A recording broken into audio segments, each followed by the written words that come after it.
Now all the women, or rather, the witches, they were now sitting motionless in their chairs and staring as though hypnotized somebody who had suddenly appeared on the platform. That somebody was another woman. The first thing I noticed about this woman was her size. She was tiny, probably no more than 4.5 feet tall. She looked quite young, I guess about 25 or 6, and she was very pretty. She had on a rather stylish, long black dress that reached right to the ground, and she wore black gloves that came up to her elbows. Unlike the others, she wasn't wearing a hat. She didn't look to me like a witch at all, but she couldn't possibly not be one. Otherwise, what on earth was she doing up there on that platform? And why, for heaven's sake, were all the other witches gazing at her with such a mixture of adoration, awe, and fear? Very slowly, the young lady on the platform raised her hands to her face. I saw her gloved fingers unhooking something behind her ears. And then she got hold of her cheeks and lifted her face clean away. The whole of that pretty face came away right in her hands. It was a mask! As children, what are we afraid of? Is it the dark, broccoli, getting your teeth pulled out? At least for me. Or is it witches? Child-fearing, child-hating, child-killing witches. I believe Roald Dahl perfectly captured the spirit of this pretty reasonable childhood fear in his own novel, aptly named The Witches, which follows a young boy who stumbles upon a meeting of witches who divulge their plans on how they're going to massacre all the children in England. It's as cute as it sounds. I present to you Roald Dahl's The Witches. As she took off the mask, she turned sideways and placed it carefully upon a small table nearby. And when she turned round again and faced us, I very nearly screamed out loud. That face of hers was the most frightful and frightening thing I've ever seen. Just looking at it gave me the shakes all over. It was so crumpled and wizened, so shrunken and shriveled, it looked as though it had been pickled in vinegar. There was something terribly wrong with it, something foul and putrid and decayed.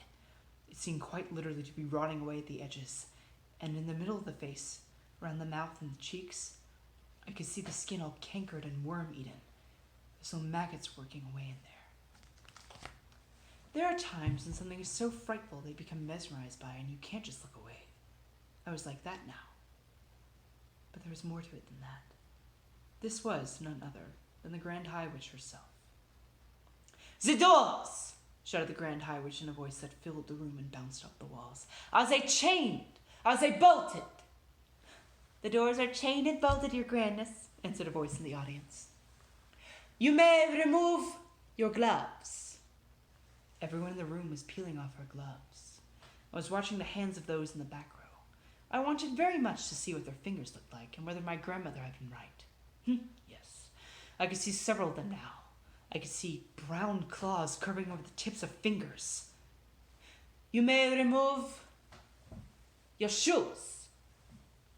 I heard a sigh of relief going up from all the witches in the room as they kicked off their narrow, high-heeled shoes.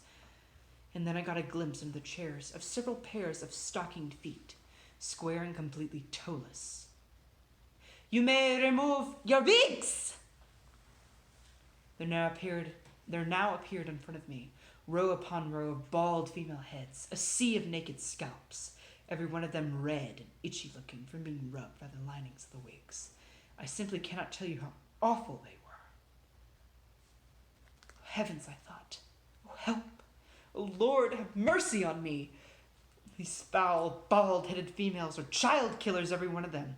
And here I am imprisoned in the same room, and I can't escape.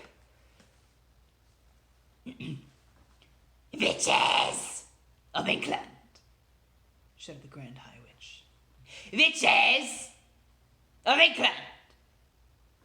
Miserable witches, useless, lazy witches, feeble, freebling witches, you are a heap of idle, good-for-nothing worms." A shudder went through the audience. The Grand High Witch was clearly in an ugly mood, and they knew it. I had a feeling that something awful was going to happen soon. "I'm having my breakfast this morning, and I'm looking out the window at the beach. And what am I seeing? I'm asking you, what am I seeing? I'm seeing a revolting sight. I'm seeing hundreds. I'm seeing thousands of rotten, repulsive little children. Why have you not rubbed them all out? Why have you not got rid of them? I'm asking you why! Nobody answered her question. Children, they smell! They stink, Elsie. Well, we do not want these children around here. The bald heads in the audience all nodded vigorously. One child a week is no good to me. Is this the best that you can do? We will do better, murmured the audience. We will do much, much better. Better is no good either. I demand maximum results. So here are my orders. My orders are that every single child in this country shall be rubbed out, squashed, squirted, squirted, and written before I come here again in 1 year's time. Do I make myself clear? A great gasp went over the audience. I heard one witch at the end of the front row saying aloud, "All of them? We can't possibly wipe out all of them." Who said that? Who dares to argue with me? It was you, was it not? I didn't mean it, Your Grandness. I didn't mean to argue. I was just talking to myself. You dare to argue with me? I was just talking to myself. I swear it, Your Grandness. The Grand High Witch took a quick step forward, and when she spoke again, it was in a voice that made my blood run cold. A stupid witch who answers back must burn until her bones are black. No!